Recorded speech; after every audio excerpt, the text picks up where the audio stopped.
जालिम से टकराएगी वो आंधी बनाऊंगा, जो हर जालिम से टकराएगी वो आंधी बनाऊंगा।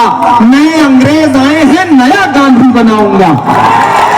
असम की जनता को घुसपैठिया बताने वाला मुख्यमंत्री खुद घुसपैठिया है। भाजपा में घुसपैठ की और सर्बानंद सोनोवाल की सीट खा गए कि नहीं खा गए? ये घुसपैठ हुई कि नहीं हुई? तो वो तो खुद घुसपैठ करके भाजपा में घुसे, अपने उसूल, अपनी कस्में, अपने वादे सब तोड़ करके। और आज वो गौरव गोगोई को टारगेट करते हैं, कांग्रेस को टारगेट करते हैं। जब वो गौरव गोगोई को टारगेट करते हैं तब मुझे लगता है कि कांग्रेस पार्टी ने एक ऐसा मजबूत पीसीसी प्रेसिडेंट बना के भेजा है कि हेमंत विश्व शर्मा को सुबह उठते हुए, रात में सोते हुए